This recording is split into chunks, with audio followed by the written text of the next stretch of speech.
Evil does not always walk in looking obvious. Sometimes it comes wrapped in beauty, charm, morality, shared pain, righteous language, and a version of goodness that feels almost too perfect to question. This story is about learning how to recognize that pattern before it enters your relationships, your community, your politics, and your life. And I want you to learn how to recognize your devil when it shows up wearing a face you trust. Now you may ask, Sharon, how do you know how evil moves? Well, let me give you a little backstory. Some people are not naive because they are foolish. They are naive because no one taught them how the world works. I grew up with a mother who really didn't teach me much about anything, and before anybody starts criticizing her, no. I wouldn't trade my upbringing for the world because, strangely enough, it gave me something priceless. It allowed me to experience this world with almost no programming and almost no bias. I didn't know basic life rules. I didn't know much about life, and I definitely didn't understand how people really operated. Before I learned what I know now, my mother would laugh and say, "Girl, you have all the book sense, but no common sense." And honestly, for a long time, she was right because nobody gave me any. But now I have street smarts and common sense, and I understand people much better than I used to. Back then, my mind was completely fresh. I walked through this world with pure love, unconditional trust, and genuine innocence. Everything felt brand new to me. Let me give you an example of how naive I truly was. One of my first intern office jobs was in Fort Collins, Colorado. Every morning, there would be a newspaper sitting outside near the entrance of the building. So naturally, I thought, oh, wow, they deliver newspapers here for everybody to read. So every morning, I would pick it up like they did on TV, walk inside, read it during the day, and then leave it sitting around for my coworkers to read too. I did this for probably a week. Before one morning, I reached down to grab the newspaper and this woman swung the door open and snatched it out of my hands. I stood there genuinely confused, thinking, what is her problem? By the time I got upstairs, my boss called me into his office and said, "Sharon, I've had reports that you've been stealing newspapers." When I started opening my mouth to explain, he stopped me and said, "Don't deny it, they caught you." And I remember saying, I wasn't going to deny it. I have been taking the newspapers. I thought they were for the building and free for anyone to pick up. And this is God's honest truth. I know you may find it hard to believe someone can be this naive, but I truly didn't know people paid for newspaper subscriptions because nobody had ever taught me that. All I knew was what I saw in movies and television. Nobody ever explained that somebody had subscribed and paid money for those newspapers. I genuinely thought newspapers were just something the government or the city provided to help keep citizens informed. My boss looked at me with this expression like, I believe her, but something is clearly missing here. And in hindsight, that moment taught me something important. If something is never taught to you, then you simply won't know it. I don't care if you are 47 or 5 years old. Human beings are not born understanding how this world works. When most of us arrive here, our slates are blank. And if knowledge isn't poured into us, we walk around unaware. Now, I do believe there are old souls who are wise beyond their age. That wasn't me. My slate was clean, honey. I didn't know anything about anything. And let me tell you something dangerous about being innocent in a world full of predators. When bad people realize you don't know how the game works, they will gladly teach you their version of reality. They will fill your head with what they think you should believe, because innocence without wisdom is incredibly easy to manipulate. And that is where evil first found the opening. This became especially true in my relationships. I entered relationships heart first. I believed people because I had no real concept of intentional deception. I wasn't a liar myself, so I struggled to understand why somebody else would lie when it truly mattered. Little harmless lies are one thing, but pretending to love somebody, manipulating somebody, and creating false realities was something I genuinely could not comprehend. So I met this man and he was beautiful. And I will not say his name because maybe he has changed. I doubt it, but I will just say this. Be careful of people who build entire public identities around appearing morally righteous, because sometimes the loudest saviors are hiding the darkest demons. When I met him, it started as business because someone had referred me to him for website design. I remember even telling the referrer, "Oh my God, he is dreamy." But I was in a relationship at the time, so my mind was nowhere near cheating, because if I am with you, then I am with you. And if I am unhappy, I will tell you directly. But back then, I still had a lot to learn about people and manipulation. So we started talking through video calls for business purposes. And from the very beginning, he was overwhelming me with compliments while I was sitting there trying to gather business requirements for his company. This man just kept pouring on charm by constantly saying things like, "Oh, Sharon, you're so beautiful. Oh, Sharon, you're amazing." Eventually, I got tired of it because I was about my coin, honey. I was self-employed. You don't work, you don't eat, and I had no time for his mess or anyone else's. I will never forget this because it was Halloween. He just kept going with the compliments repeatedly until finally I said, "Hold on one second." I walked into the kitchen, grabbed some flour and water, mixed it into a thick paste, smeared it all over my face, and came back to the camera looking absolutely ridiculous. Then I said, "Okay, can we conduct business now?" Most men would have been scared off immediately. Not him. He looked intrigued, although he did stop the endless flattering. And now, looking back, I realize what he was doing. He was studying me. He was learning my vulnerabilities. He was figuring out what worked. Evil does not always rush in. Sometimes it waits in the shadows until you are available. Eventually, my relationship ended, and it was like he had been waiting in the shadows the entire time. But here is the thing about this man. He was a well-known political activist, community organizer, and voice for the people. Everyone loved and respected him because he talked about justice, unity, protecting Black people, and empowering the community. And little naive me ate every bit of it up at the time. I was sending him money to support the cause, a total of more than $25,000 of my hard-earned self-employment revenue. Because in my mind, this was a man fighting for Black people, justice, and progress. He needed the money.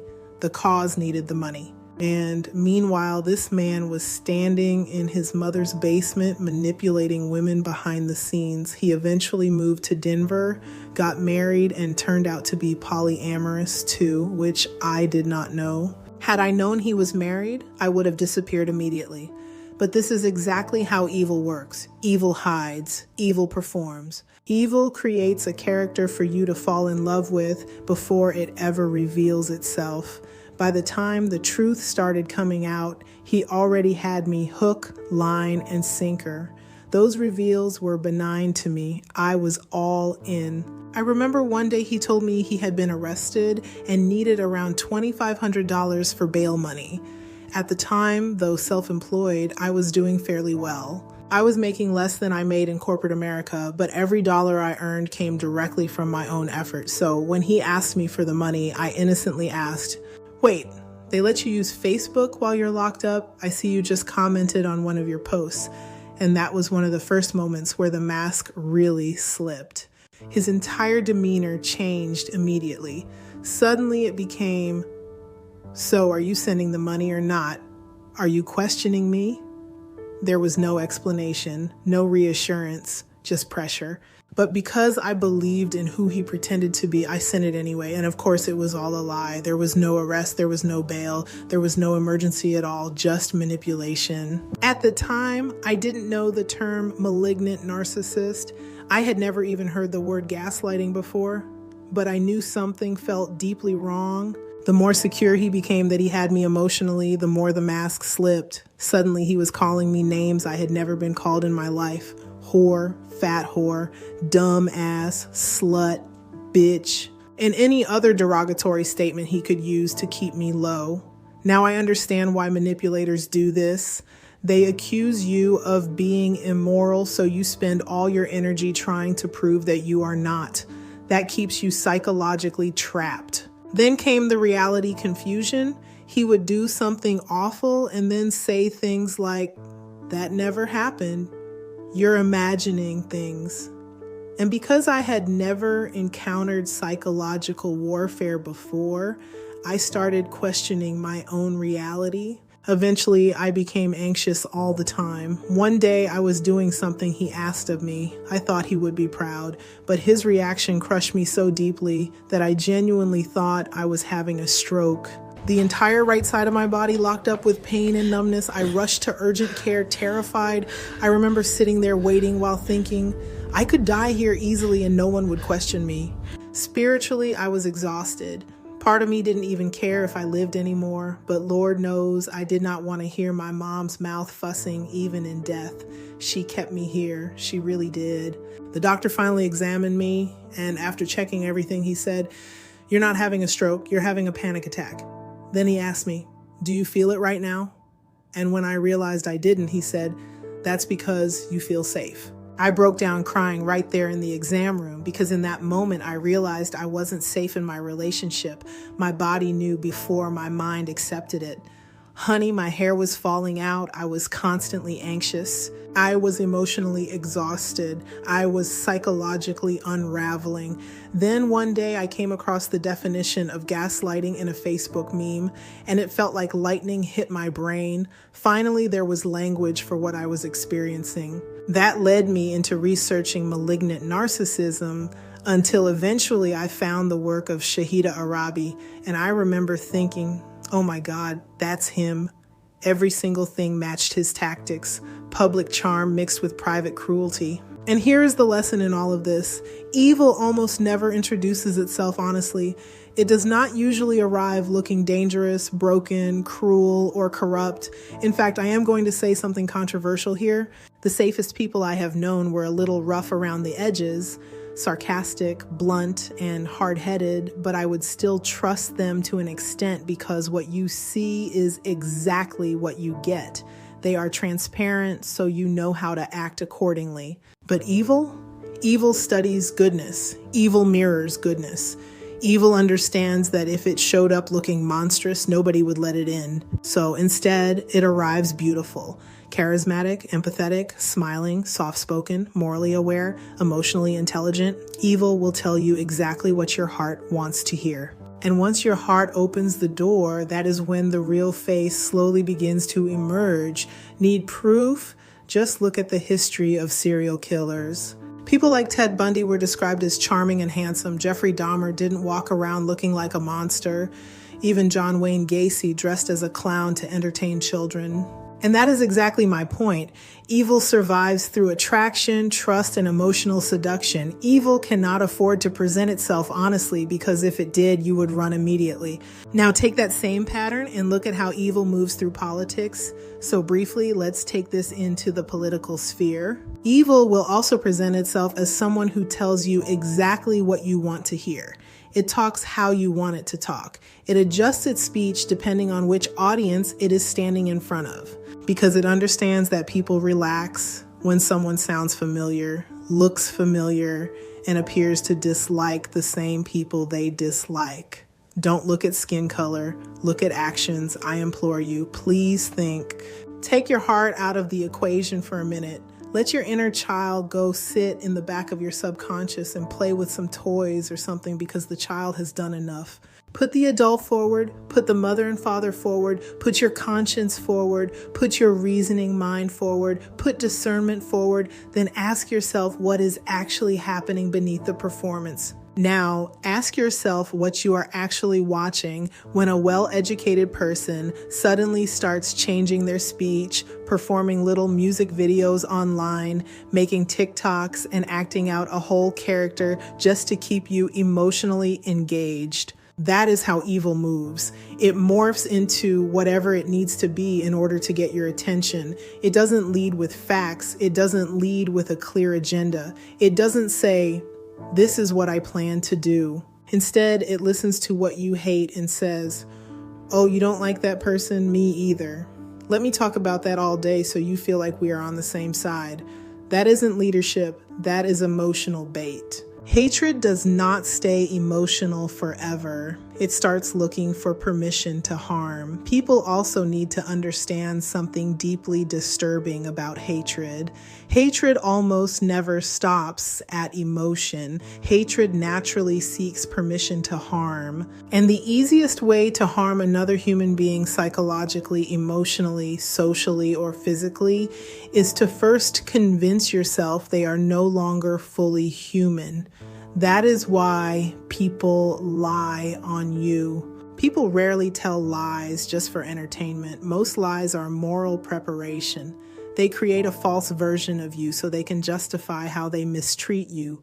If they can convince themselves or other people that you are evil, then suddenly their cruelty feels righteous in their own minds. As Erica Kirk said, the more you dehumanize a person, the more you begin to feel they are not fit to live. And history proves this over and over again. Every genocide, every witch hunt, every political purge, they all begin with the same process, dehumanization.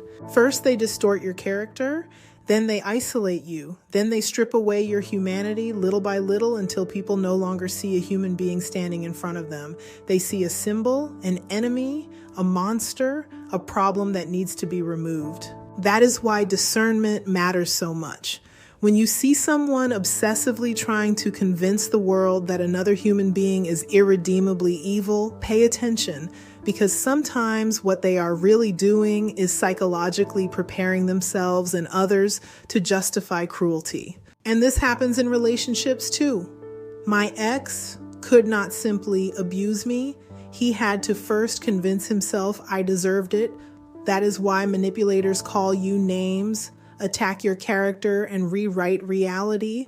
That is how evil protects its self-image. It lies, it projects, it dehumanizes. Discernment means studying the pattern, not falling for the performance.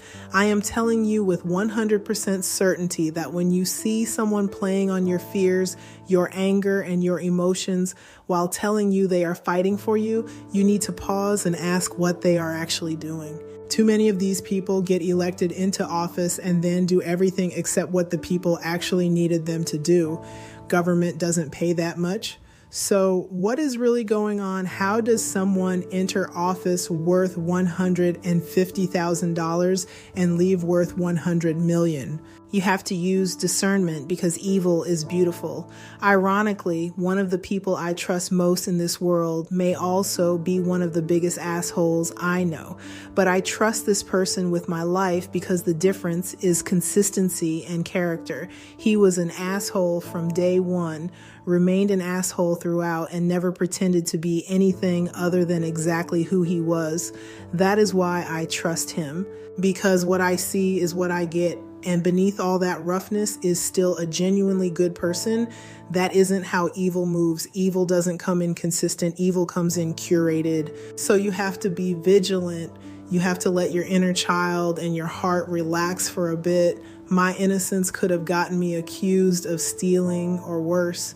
Thank goodness the saying, God takes care of fools and babies is true, because I may have been the biggest fool I've ever met. But that is why I am telling you now that you have to let that child sit this one out and think critically. Because if we don't learn how to recognize the performance before the trap closes, I genuinely fear for us. Your heart is precious, but your mind is your guard dog.